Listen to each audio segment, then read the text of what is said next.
भाई लोग आज हम लेके आ गइल बानी खेसारी लाल भैया के लेके। तो भाई लोग खेसारी लाल भैया के एगो गाना आइल बा, जे गाना में ना उनका के प्यार हो गेल बा। तो भाई लोग तैयार हो जाए, आज रउआ लोग के मिली प्रेमी और प्रेमिका के बात सुनेला। तो भाई लोग आज के वीडियो ना बहुत ही धांसू होखे वाला बा, और लाइक नहीं कैले तो लाइक कर दी, अली देखी। मन पे काहे न कंट्रोल कइला, कांड हमरा संगे अनमोल कइला। तो सुनली का खेसारी लाल भैया के प्रेमिका का कहतिया कि मन में काहे न कंट्रोल कइला, आ एकरा आगे का कहली है, गांड हमरा साथे अनमोल कइला ना, शायद दोसर कुछो कहली है। रुकी फेन से देखा तानी। मन पे काहे न कंट्रोल कइला, कांड हमरा संगे अनमोल कइला। का हो खेसारी भाई का कह दिला भौजी के, कहतिया कांड हमरा साथे अनमोल कइला। अच्छा ल भाई का कहले बाड़न सुन ल। अरे बड़ा मजबूर तू दीवाना कइले। का हो भौजी खेसारी भैया ना मजबूर करी हन त का हम करब। अच्छा उ सब छोड़, आ खेसारी भैया का कहतारन ल सुन। पूरा कहे का हमारे कराना में ते पगली लिखाइले, हमरा से सुंदर थोड़ी मिली। भाई सुनत बड़ा भाई खेसारी भैया पगली कह दिलन त भौजी कहतिया कि हमरा से सुंदर थोड़ी ना मिली। तो अच्छा भाई आगे सुना खेसारी भैया के का कहतारन।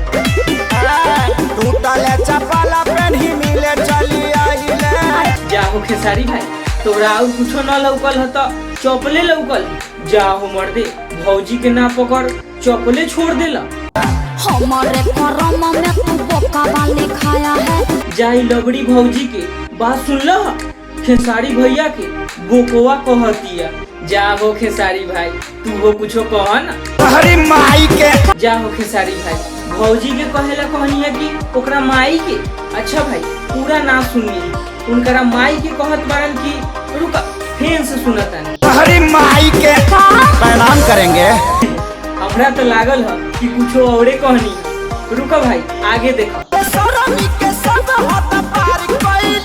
आओ खेसारी भाई भौजी ना तोरा के बोकवा कहली है, आ तू प्यार से समझावत पड़ा कुछ और कहा। हमारे कराना में ते बनरी लिखाइले। चुप रह। आओ खेसारी भाई अब के तू सही कहला, अब हम खुश बानी, बहुते खुश बानी। का हो भाई तोनी खुश बाड़ा की ना, न बाड़ा तो ल तोनियो खुश हो जा। आधी रात बोल काहे मिले को बुलाया है। चरे खातिर आओ खेसारी भाई दबा के चढ़ियो, आ तनको ना छोड़ियो, पूरा चाट जाइयो। का हो भाई अब खुश बाड़ा नु। अच्छा भाई चढ़े जात बाड़ा। हमारे कराना में छुछुनरी लिखाइले। चुप रह, अपने बड़ा छोछोला। टूटा ही चपला पेन ही मिले चली आइले। का करते बोला ना। अरे हमारे करम में तू पाड़ा वाली खाया है। आधी रात बोल काहे मिले को बुलाया है। जवनिया पर चोकर छीट दब नाक डुबा के मर जाई। तो भाई लोग ये हमरा खेसारी भैया आ भौजी दोनों में से केहू माने वाला न बाड़ा, तो ल हम ही मान जात बानी। आधी रात बोल काहे मिले को बुलाया है। तो भाई लोग हमार वीडियो पसंद आयल हो तो एगो लाइक जरूर कर दी।